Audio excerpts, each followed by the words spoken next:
ठीक है, तो एक्सरसाइज 11.1 का 6th क्वेश्चन देखते हैं। क्या दे रखा उन्होंने, chord of a circle of radius 15 centimetre. तो रेडियस दिया है सर्कल का which is 15 centimetre, subtends an angle of 60 degree, theta is equal to 60 degree. तो जो कॉर्ड है वो 60 डिग्री एंगल बना रहा है सेंटर पे। कैसे कहा मैं बताता हूँ सब।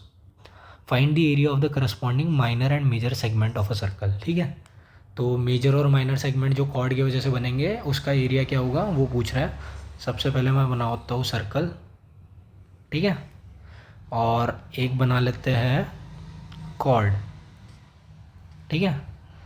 तो सेंटर से ये कॉर्ड जो है, जो एंगल बना रहा है वो कितना बोल रहा है, वो है 60 डिग्री। ठीक है, समझ में आया, ये है हमारा कॉर्ड। तो इस कॉर्ड ने, इस पे और 2 पॉइंट ले लेता हूँ मैं, इसको बोल देते हैं P, इसको बोल देते हैं Q, ये बोल दे O।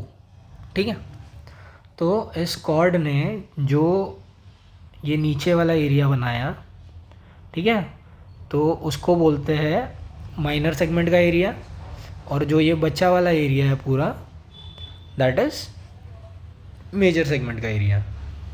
ठीक है, तो area of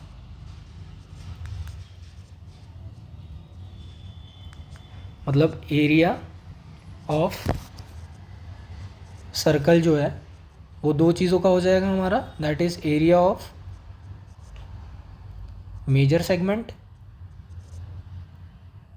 plus area of minor segment. ठीक है, तो अगर हम दोनों में से कोई एक निकाल लेते हैं, दैट इज़ माइनर सेगमेंट या मेजर सेगमेंट, तो दूसरा वाला अपने आप निकल जाएगा। ठीक है, क्योंकि एरिया ऑफ सर्कल हमें पता है, एरिया ऑफ सर्कल होता है हमारा पाई आर स्क्वायर।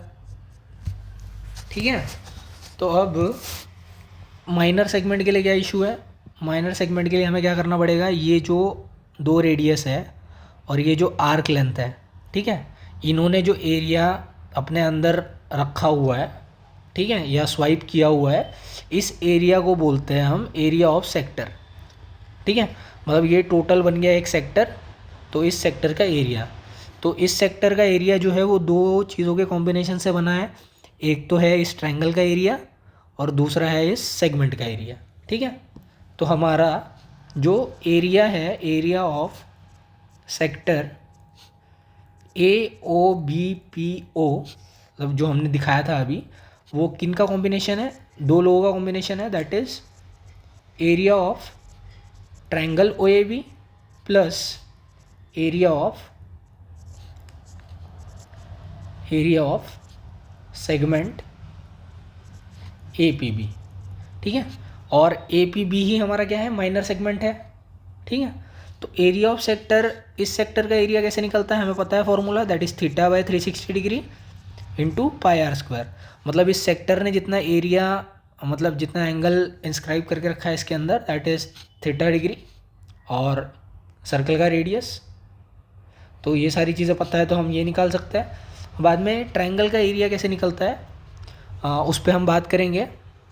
तो थोड़ी देर के लिए एरिया ऑफ ट्रायंगल AOB ऐसी एज इट इज़ लिखते हैं, OAB प्लस ये हमें निकालना है, that is area of minor segment. ठीक है, क्योंकि हमारा APB जो है वो माइनर सेगमेंट है। तो इसमें अननोन क्या है, यहाँ पे हमें थीटा पता है, थीटा 60 डिग्री है, आर पता है, आर 15 सेंटीमीटर है, तो अननोन क्या है, एरिया ऑफ ट्रायंगल AOB। ठीक है, तो जो AOB है, अगर O से हम यहाँ परपेंडिकुलर ड्रॉ करें जिसको बोल दे M, और मैं वापस ट्रायंगल बना लूँ यहाँ पे थोड़ा बड़ा करके, ठीक है, तो ये हमारा पॉइंट हो गया O, ये हो गया A, ये हो गया B, और यहाँ से अगर परपेंडिकुलर ड्रॉप करेंगे तो ये हो गया M। ठीक है, और ये टोटल एंगल हो गया हमारा 60 डिग्री, टोटल एंगल। ठीक है, तो हमें पता है कि ये थ्योरम होता है एक, perpendicular drawn from centre of circle to the chord bisects the chord. ठीक है, इसका मतलब क्या होता है, मतलब समझाता हूँ मैं। मतलब अगर हम सर्कल के सेंटर से किसी कॉर्ड पे अगर परपेंडिकुलर ड्रॉ करेंगे तो वो कॉर्ड को दो इक्वल पार्ट में डिवाइड करेगा। उसका मतलब होता है बाइसेक्ट करने का मतलब होता है दो इक्वल पार्ट में डिवाइड करना। उसका ये मतलब है कि एम जो है हमारा, M is mid point of A B. ठीक है, तो एम जब मिड पॉइंट है तो ए एम और बी एम की वैल्यू सेम हो जाएगी ये दो कॉर्ड्स की। ठीक है, और हमारा जो ए बी हो जाएगा वो क्या हो जाएगा, ए बी हमारा पता है A M plus B M से मिलके बना है, that is A M plus B M. तो इसको सिंपल टर्म्स में ए एम की जगह बी एम रख देंगे तो B M plus B M हो जाएगा। ठीक है, तो ये 2 टाइम्स बी एम हो गया। तो ए बी क्या हो गया, ए बी हमारा हो गया 2 टाइम्स बी एम। ठीक है, यहाँ तक क्लियर है। अभी नेक्स्ट चीज़ क्या है, जैसे यहाँ दो छोटे छोटे ट्रायंगल दिख रहे होंगे आपको, एक होगा triangle O M A and triangle O M B. ठीक है, तो ओ एम ए के हिसाब से क्या दिख रहा है, दोनों में क्या क्या कॉमन है, O M and O M are equal. ठीक है, सिमिलरली हमने अभी प्रूव किया कि ए एम और एम बी इक्वल है इस थ्योरम के हिसाब से। ठीक है, और सिमिलरली ओ ए और ओ बी भी इक्वल है। ठीक है, तो ओ ए और ओ बी कैसे इक्वल है, बिकॉज ओ ए और ओ बी क्या है, रेडियस है सर्कल का, that is O A is equal to O B is equal to R which is radius of circle. उसके हिसाब से ये तीनों बराबर है। तो इस ट्रायंगल के तीनों साइड्स बराबर है, तो ये कौन सा ट्रायंगल हो गया, मतलब तीनों साइड्स बराबर नहीं है, मतलब ये तीनों साइड बराबर है। तो इसके हिसाब से हम लिख सकते हैं triangle O M A is equal to triangle O M B, मतलब is similar to triangle O M B. ठीक है, तो इसके हिसाब से हम क्या लिख सकते हैं, एक condition that is angle A O M will be equal to angle M O B, और इसको मान लेते हैं अल्फ़ा। ठीक है, मतलब ये जो दो एंगल्स है, अगर दोनों ट्रायंगल सिमिलर है तो हम लिख सकते हैं ना कि ये दो ट्रायंगल, मतलब ये जो दो एंगल है वो भी इक्वल होंगे। ठीक है, तो ये जो दो एंगल जब इक्वल है तो हम लिख सकते हैं angle A O B is a sum of angle A O M, मतलब जो टोटल एंगल है that is A O B, ये किसका किसका मिलके बना है, ये ए ओ एम से मिलके बना है और एम ओ बी से मिलके बना है। तो सेम चीज़ मैं लिख रहा हूँ यहाँ पे, A O M plus angle M O B. Angle A O B है हमारा 60 डिग्री, ए ओ एम को अल्फ़ा बोल दिया हमने, एम ओ बी भी अल्फ़ा के बराबर है, तो 60 degree is equal to 2 alpha, तो alpha is equal to 30 degree. ठीक है, तो यहाँ से अल्फ़ा की वैल्यू आ गई 30 डिग्री। ठीक है, क्लियर है यहाँ तक। अब ये सारी चीज़ें आ गई यहाँ पे, तो अब नेक्स्ट स्टेप क्या है हमारा, राइट हाफ वाला ट्रायंगल ले लेते हैं।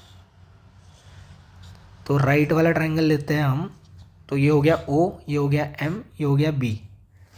ठीक है, और सिमिलरली पूरा पहले हमें क्या करना है इसमें, मतलब ऑब्जेक्टिव क्या था हमारा, एरिया निकालना था ट्रायंगल ए ओ बी का। ट्रायंगल ए ओ बी का एरिया क्या आ जाएगा, area of triangle A O B is equal to half into base into height. ठीक है, तो हाफ इंटू बेस क्या है ट्रायंगल का, बेस है ए बी। ठीक है, हाइट क्या है, हाइट है ओ एम। ठीक, तो इस ट्रायंगल का एरिया क्या है, half into A B into O M. तो ना हमें ए बी पता है ना ओ एम पता है, तो अब हम क्या करेंगे, ए बी और ओ एम निकालने का ट्राई करेंगे। तो उसके लिए हम लेते हैं लेफ्ट हाफ ट्रायंगल का।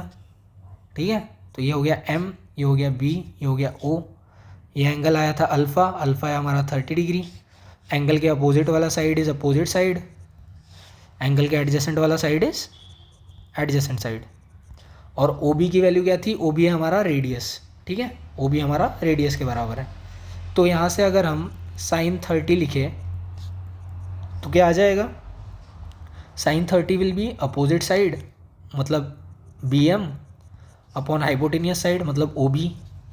ठीक है, तो साइन 30 हाफ के बराबर होता है, बी एम हमें निकालना है, मतलब पता नहीं है, और ओ बी की वैल्यू क्या है आर। तो बी एम क्या हो जाएगा, बी एम हो जाएगा आर बाय 2। ठीक है, तो जब बी एम हमारा हो गया आर बाय 2 और आर की वैल्यू क्या है, आर की वैल्यू है 15 which is nothing but 15/2 centimetre. ये बी एम की वैल्यू आ गई। तो यहाँ से ए बी क्या आ जाएगा, ए बी हमारा है 2 BM के बराबर। तो 2 × 15/2 मतलब 15। तो ए बी क्या आ जाएगा, ए बी आ जाएगा हमारा 15 सेंटीमीटर। ठीक है, अब ए बी आ गया हमारा। अब क्या नहीं आया हमारे पास, ओ एम नहीं आया। तो ओ एम कैसे निकालेंगे, अपोजिट साइड पता है हमें, एडजेसेंट साइड नहीं पता है, एंगल पता है, तो tan 30 ले लेते हैं। tan 30 डिग्री क्या हो जाएगा, tan 30 हो जाएगा आपका अपोजिट साइड मतलब B M upon adjacent side, adjacent side अपना है ओ एम। ठीक है, tan 30 होता है 1/√3। बी एम का वैल्यू हम भी हमने निकाला 15/2, O M as it is. Cross multiply करेंगे तो ये हो जाएगा O M is equal to 15/2 times √3। तो यहाँ से ओ एम का वैल्यू आ गया, ओ एम का वैल्यू क्या आ गया, ओ एम आ गया 15√3/2। ठीक है, सारी चीज़ें निकल के आ गई। अब ये फॉर्मूले में सब रखेंगे तो ये हमारा हो गया θ/360 into πr² is equal to half into A B is 15 into O M is 15√3/2 plus area of minor segment. ठीक है, थीटा क्या था हमारा, थीटा था 60 डिग्री। तो ये 60/360 इंटू पाई की वैल्यू क्या लेने बोली उन्होंने, पाई की वैल्यू बोली है 3.14 लेने। तो ये 3.14 इंटू r² क्या था, r था 15, तो r² हो जाएगा 15 × 15 is equal to half of 15 × 15 into √3/2। तो ये नीचे वाला 2 अगर मल्टीप्लाई कर देंगे तो क्या हो जाएगा, ये हो जाएगा 4 plus area of minor segment. तो यहाँ से एरिया ऑफ माइनर सेगमेंट क्या आ जाएगा,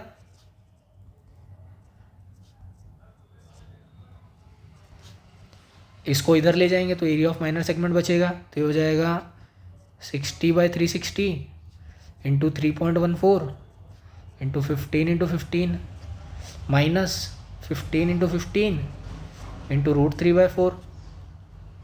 ठीक है, तो ये 6 × 1 = 6, 6 × 6 = 36। तो ये आपका हो गया 3.14 / 6 इंटू 15 × 15 माइनस √3/4 इंटू 15 × 15।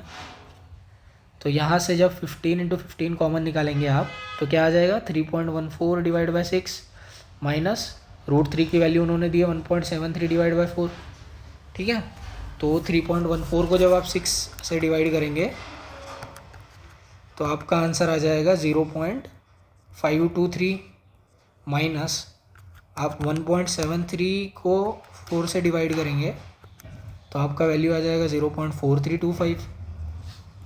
ठीक है, और 15 × 15 होता है हमारा 225, 15 का स्क्वायर। तो 0.523 में से 0.4325 माइनस करेंगे तो क्या आ जाएगा आपका, ये आएगी आपकी वैल्यू 0.523। तो इसका वैल्यू आता है आपका 0.0905। ठीक है, 225 एज इट इज़। तो इन दोनों का मल्टीप्लिकेशन करेंगे आप तो क्या आएगा आपके पास, इसको 225 से मल्टीप्लाई करेंगे तो आपके पास आंसर आएगा 20.3625। ठीक है, centimetre square. This is area of minor segment. ठीक है, माइनर सेगमेंट का एरिया निकल गया। अब क्वेश्चन में उन्होंने और क्या पूछा था, माइनर सेगमेंट का तो निकल गया, उन्होंने पूछा था कि मेजर का भी निकालना है। मेजर का निकालना है मतलब ये जो ऊपर वाला एरिया है पूरा वो निकालना है। तो इसका लॉजिक हमने क्वेश्चन के स्टार्ट में ही देख लिया था कि एरिया ऑफ सर्कल में से अगर माइनर का माइनस कर देंगे तो मेजर का आ जाएगा। तो एरिया ऑफ सर्कल क्या था हमारा, पाई r² मतलब 15 × 15 area of major segment plus minor segment का एरिया कितना आया था नीचे 20.36। ठीक है, तो यहाँ से एरिया ऑफ मेजर सेगमेंट क्या आ जाएगा, ये आ जाएगा आपका 225 × 3.14 ये वाली वैल्यू -20.36, ठीक है। तो इसको सॉल्व करने के बाद जो भी वैल्यू आएगी आपकी वो हो जाएगा आपका एरिया ऑफ मेजर सेगमेंट, ठीक है। क्लियर हुआ कैसे? ये जो एरिया ऑफ सर्कल था उसमें से माइनर सेगमेंट का एरिया माइनस कर दिया तो बचा क्या? एरिया ऑफ मेजर सेगमेंट, ठीक है। इसको आपको बस सॉल्व कर लेना है, इसको मल्टीप्लाई करना है, उसमें से ये माइनस कर देना है, तो आपका जो फाइनल आंसर आएगा वो रहेगा area of major segment. Thanks for watching.